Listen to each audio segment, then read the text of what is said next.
Pozole Rojo, a dish older than the country it is cooked in, from the highlands of central Mexico, where the Mexica have been simmering corn and meat together since long before any borders were drawn. There is no secret spice blend, no restaurant trick, just three things and the time to coax them together. High collagen pork, a red broth made from dried guajillo and ancho chiles, and the hominy, the ancient corn, swollen and soft. The slow extraction is everything. Tonight, we cook it the way it has always been cooked. Servings, 8. 30 minutes of preparation, 2.5 hours of slow cooking. Total time, 3 hours.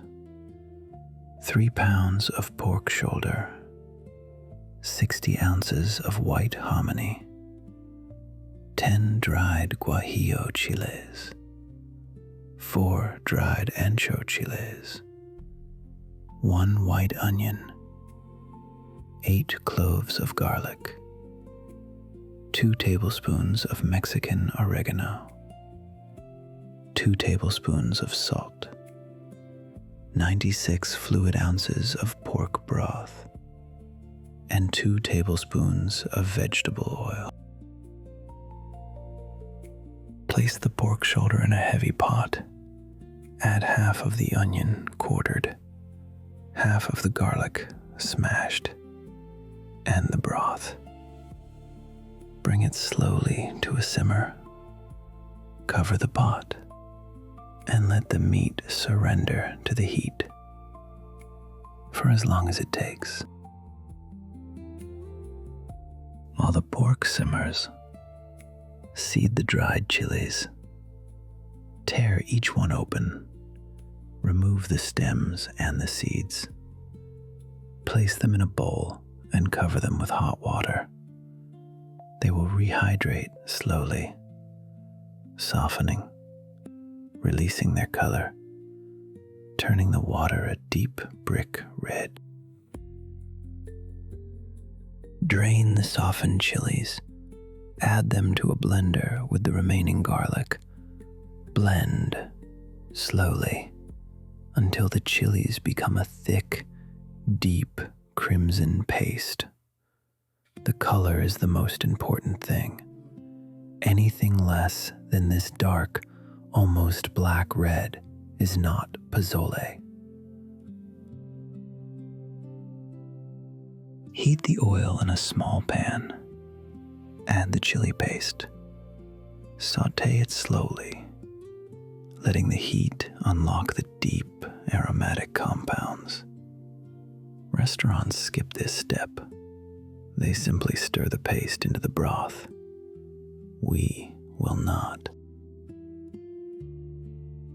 Strain the sautéed chili paste through a fine mesh sieve directly into the pork pot.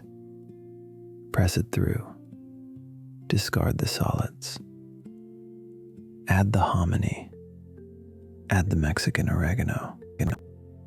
Add the salt. Simmer for 40 minutes. 40 minutes during which the hominy slowly blooms, opening like little white flowers. The broth thickens. The pork falls apart on its own.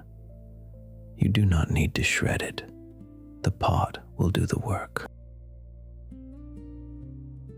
History and cultural origins.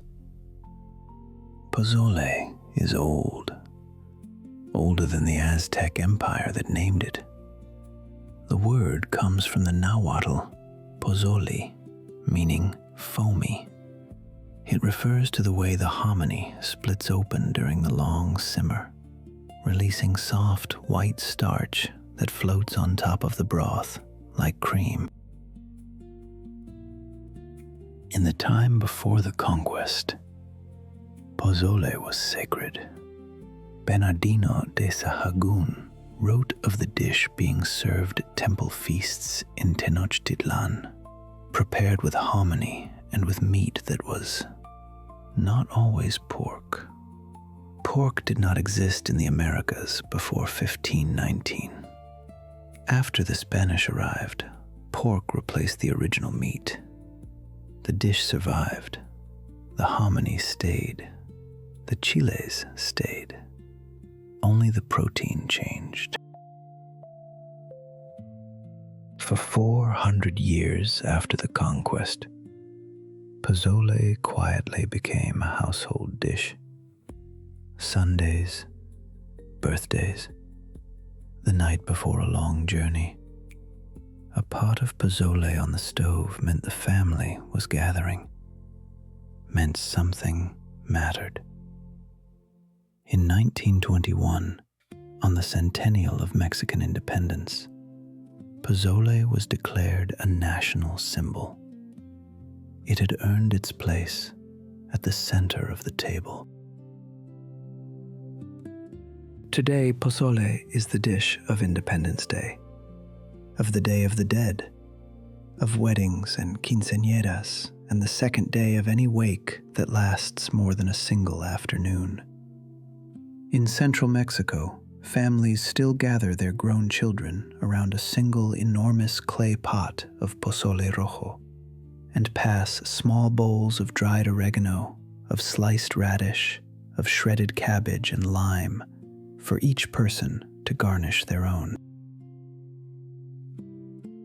Ladle the pozole into deep bowls. Top it with shredded cabbage, with thinly sliced radish, with chopped white onion, with a sprinkle of dried oregano. Squeeze a half lime over the top. Eat it slowly. Pass the salt. Pass the tortillas. Talk for a long time. Pozole Rojo is the rarest kind of recipe, one that has survived empire and conquest and revolution and 500 years of change. It survives because it was never trying to be impressive. It was only trying to feed the people who loved it. And the table, at last, is set.